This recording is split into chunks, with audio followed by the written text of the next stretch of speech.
Mesdames et messieurs, bonjour, bonsoir. Je suis PF pour LTLT, Lakers tout le temps, la chaîne francophone des Lakers. La draft arrive à grands pas. Je vous ai déjà parlé du pick 17 des Lakers. Mais les Lakers possèdent aussi le pick 47. Dans cette émission, nous allons voir 10 prospects, 10 diamants bruts que les Lakers peuvent aller chercher à la 47e place. Lakers tout le temps, c'est tout de suite. Step 1, wake up early, gonna rise with the sun. Step 2, get some good, some food in you. Step 3, think real hard about what you wanna be. Step 4, everybody just do your thing. Wake up, today's gonna be a good day. Wake up, today's gonna be a good day. Wake up, today's gonna be. S'il y a une chose que fait très bien le scouting department des Lakers, c'est choisir des joueurs qui contribuent à la fin des drafts. Un exemple, Alex Caruso n'a pas été drafté. Un autre exemple, Austin Reeves qui n'a pas été drafté et que les Lakers ont signé le jour de la draft il y a 2 ans. D'autres joueurs ont pu contribuer avec cette équipe des Lakers et jouent encore à NBA. Je pense à Jordan Clarkson, choisi à la 46e place de la draft 2014. Les Lakers ont ce don de pouvoir flairer le talent brut. Dans cette draft, il y a énormément de possibilités. Les Lakers possèdent encore leur 47e choix dans la draft de cette année. Que peuvent-ils faire avec ce choix? On se souvient qu'en 2019, les Lakers ont acheté un pick et ont choisi Talen Horton-Tucker. On se souvient qu'en 2014, comme je viens de le dire, les Lakers ont choisi à la 46e place Jordan Clarkson. Jordan Clarkson qui est l'un des joueurs qui a le plus progressé cette année en NBA qui joue avec les Jazz de Utah. Et dans cette draft, s'il y a peu de futurs superstars a priori, il y a beaucoup de bons joueurs à aller chercher dans la profondeur de cette classe.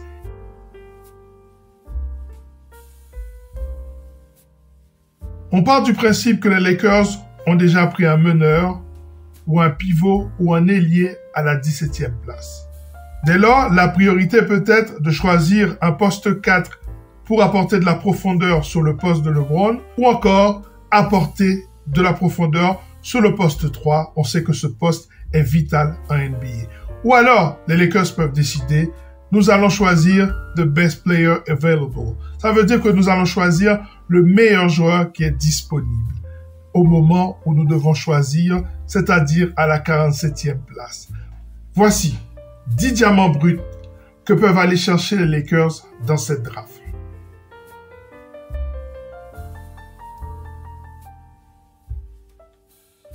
Kobe Brown, 2m7, 113 kg, de l'université du Missouri, small au power forward. Il a déjà 23 ans, c'est donc un senior. Il est NBA ready, c'est un scoreur à la fois à l'intérieur et à l'extérieur. Il a shooté à 44,5% à 3 points. Il n'a pas de go-to move, mais il a plein de moves au poste. Plus jeune, c'était un combo guard.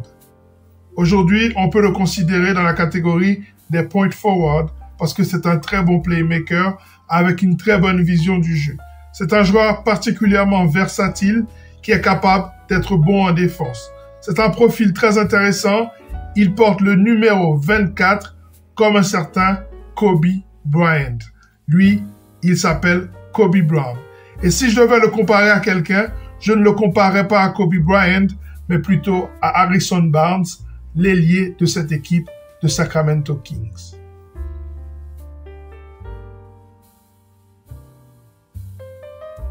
Jalen Clark, 21 ans. Lui, il vient de UCLA. Je peux penser que forcément, les Lakers le connaissent. Intéressant, non? En effet, lui, c'est un défenseur élite. Il est rapide en déplacement latéral, il conteste bien les tirs. C'est un défenseur pot de colle, il est très bon en aide, il provoque des passages en force, il est assez grand pour mettre une main devant la vue d'un shooter. Il peut défendre sur les plus grands ailiers de la NBA. Il a un QI basket très élevé. Il est bon en interception Il a réalisé plus de 3 interceptions par match. Il a une excellente lecture du jeu. Il est bon en aide défensive, il est bon sur l'homme. Il a une belle allonge. Au niveau offensif, c'est quand même un scoreur. Il a tourné à 15 points de moyenne cette saison. Il finit bien au cercle et c'est un beau cutter. C'est quelqu'un qui coupe bien vers la raquette, donc il est idéal pour le système de Darvin Ham où il peut se déplacer autour de LeBron et d'Anthony Davis. Il possède déjà un go-to move qui est le turn-on floater. C'est un très beau profil pour les Lakers. Celui-là, il m'intéresse beaucoup.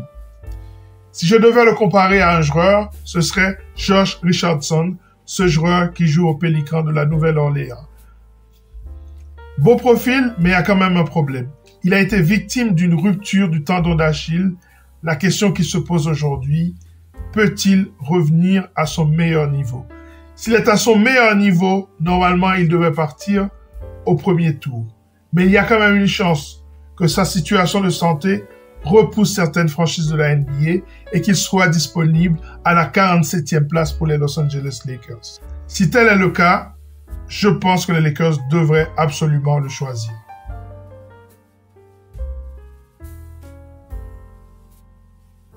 Adem Bona, lui aussi, il vient de UCLA. Je pense que les Lakers doivent bien le connaître. Lui, il a 20 ans, 2,9 m, 105 kg. Un bon défenseur, tant au poste, en man-to-man, qu'en head defense. Il a presque 3 comptes par match et une interception. C'est un athlète de haut niveau. Il a un gros moteur, mais il n'est pas tout à fait fin en attaque. C'est un projet, mais un projet qui peut être intéressant, qui peut être développé à la longue si les Lakers décident d'être patients avec lui. Cette année, il a tourné à 12 points et 8 rebonds. Si je devais le comparer à un joueur de la NBA, ce serait le Congolais Bismack Biyombo qui joue actuellement aux Phoenix Suns.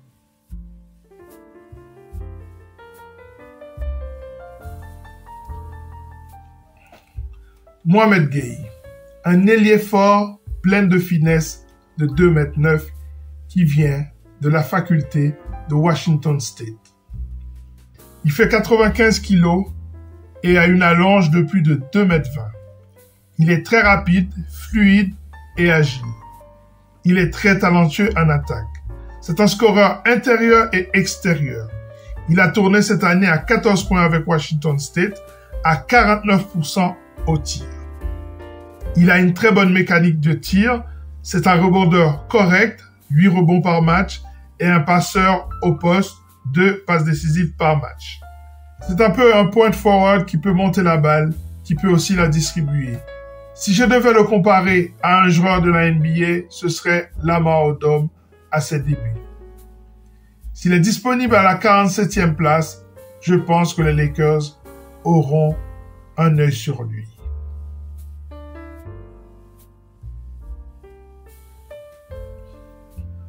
Le Malien Adama Sanogo, une force de la nature, pivot ou ailier fort de l'université de Yukon. C'est un junior, il a déjà 21 ans. Il a été bien formé dans cette université de Yukon. Il a été champion avec Yukon cette saison, où il a été le MIP de la finale face à San Diego State avec 17 points et 10 rebonds. Lors du tournoi NCAA, il a absolument détruit tous les pivots du tournoi. C'est un beau physique, 2,6 m, 111 kg, mais très rapide. Il a de larges épaules et il est très puissant. C'est un gros finisseur dans le dunker spot, mais ce n'est absolument pas un joueur aérien. C'est un attaquant technique et intelligent. C'est un scoreur prolifique. 17 points, 8 rebonds à 61% de réussite sur la saison. Il lui manque un peu de qualité athlétique et de vitesse latérale pour être un grand protecteur de cercle et un défenseur au poste. La preuve, un compte par match seulement. Si je devais le comparer à un joueur de NBA, ce serait Paul Millsap, mais un Paul Millsap beaucoup plus puissant physiquement. S'il est disponible à la 47e place, ce sera intéressant pour les Lakers d'avoir un œil dessus. Il pourrait apporter de la profondeur sur le poste 4 et dépanner sur le poste 5.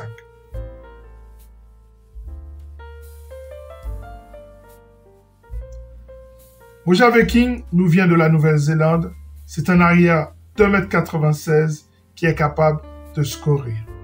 Il a 20 ans. C'est un beau physique, comme je vous ai dit, 1m96 et 88 kg. Il a un gros moteur et un très haut QI basket. C'est un très bon défenseur, un gros scoreur. En fait, il a un jeu complet. Si je devais le comparer à un joueur de la NBA, toute proportion gardée, je dirais que c'est un jeune Jimmy Butler des Miami Heat. S'il est disponible à la 47e place, je pense que ce serait intéressant que les Lakers le considèrent. Justement pour pouvoir apporter beaucoup plus de variété dans les line-up de small ball, apporter de la profondeur sur le poste 1, sur le poste 2 ou même parfois sur le poste 3.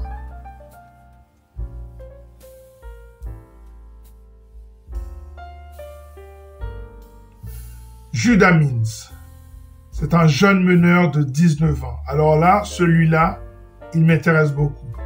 Il vient de l'université de Syracuse, comme un certain Carmelo Anthony. Il fait 1m93, c'est un meneur ou alors un combo guard. C'est un meneur scoreur qui a beaucoup de confiance en lui. Cette saison, il a tourné à 16 points, 5 passes décisives et 44% de tirs et 2 interceptions. Il peut finir dans le trafic, il est excellent en transition, il est parfait pour le système de Darvin Ham. Selon moi, il a même le potentiel pour être un vrai high flyer. Il a vraiment de la qualité athlétique. Parfois sur le terrain, on a l'impression qu'il est lent, mais c'est un faux lent. C'est un bon défenseur, un excellent playmaker. D'ailleurs, c'est un magicien à la passe. Mais il y a 3 problèmes avec Judah Means. Premièrement, son pourcentage à 3 points, seulement 30%. Deuxièmement, les pertes de balles, près de 3 par match. Troisièmement, il prend seulement 2 rebonds par match. Pour un meneur d'1m93, c'est peu.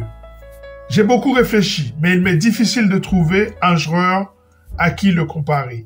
Parfois, il me rappelle D'Angelo Russell, sans le tir à 3 points. Parfois, il me rappelle un peu Allen Iverson. Il y a même chez lui un peu de Russell Westbrook. James Naji, originaire du Nigeria, mais il nous vient du Barça. 2m10, 113 kg, c'est un athlète de malade. Bon rebondeur, mais pas un excellent rebondeur, puisqu'il prend 8 rebonds par match seulement. Il n'est pas très technique, mais physiquement, il est impressionnant. Il a une allonge de 2m36. C'est un grand défenseur au poste, il est très rapide dans les déplacements, il est capable même de couvrir le pick and roll. Il a réalisé 2 comptes par match avec Barcelone.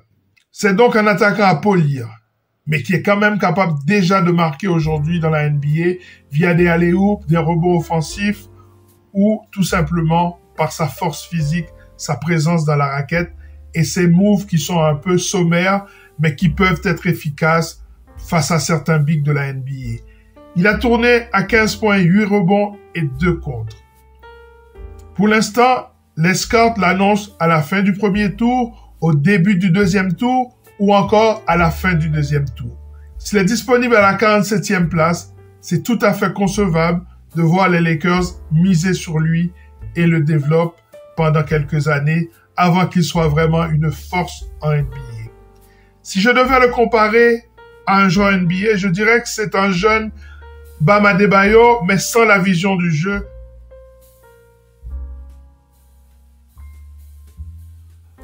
Azuolas Tubelis, qui vient de l'Université d'Arizona, originaire de la Lituanie, cette belle école de big men. On se souvient du père Sabonis et de son fils qui joue actuellement à NBA, d'Ilgauskas par le passé ou de Valanciunas, sans oublier Porzingis. Il fait 2m7, 111 kg. C'est un bon rebondeur, 9 prises par match. C'est un big moderne, technique. C'est un grand attaquant multifacette. Il peut être bon en pick and roll ou en pick and pop. Il a déjà un go-to move qui est ce petit hook shot de la main gauche. C'est un bon driver. Il a une bonne vision du jeu. Il a un très haut QI basket, ce qui lui fait marquer pas mal de points, 20 par match, à 57% au tir. Il n'est pas encore NBA ready parce qu'il doit renforcer la base de son corps pour ne pas se faire bousculer dans la raquette. Ce n'est pas un grand défenseur au poste et c'est un protecteur de cercle médiocre. Cependant, il peut se développer et devenir une terreur en NBA. Si je devais le comparer à quelqu'un, Porzingis est le joueur qui me vient à l'esprit.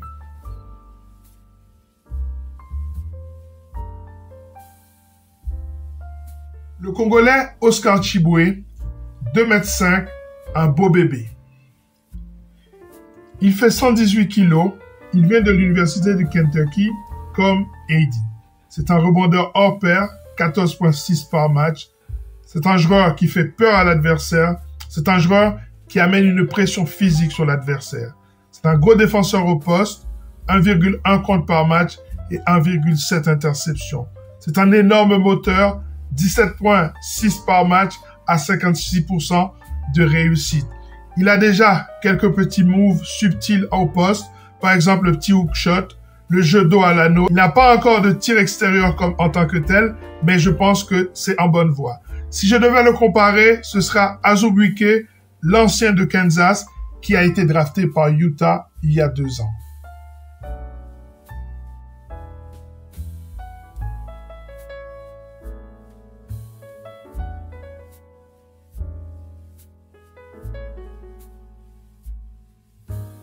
Voilà, ça est terminé pour cette émission consacrée au pick 47 des Lakers et de ces 10 diamants bruts que les Lakers peuvent aller chercher et polir pour assurer l'avenir.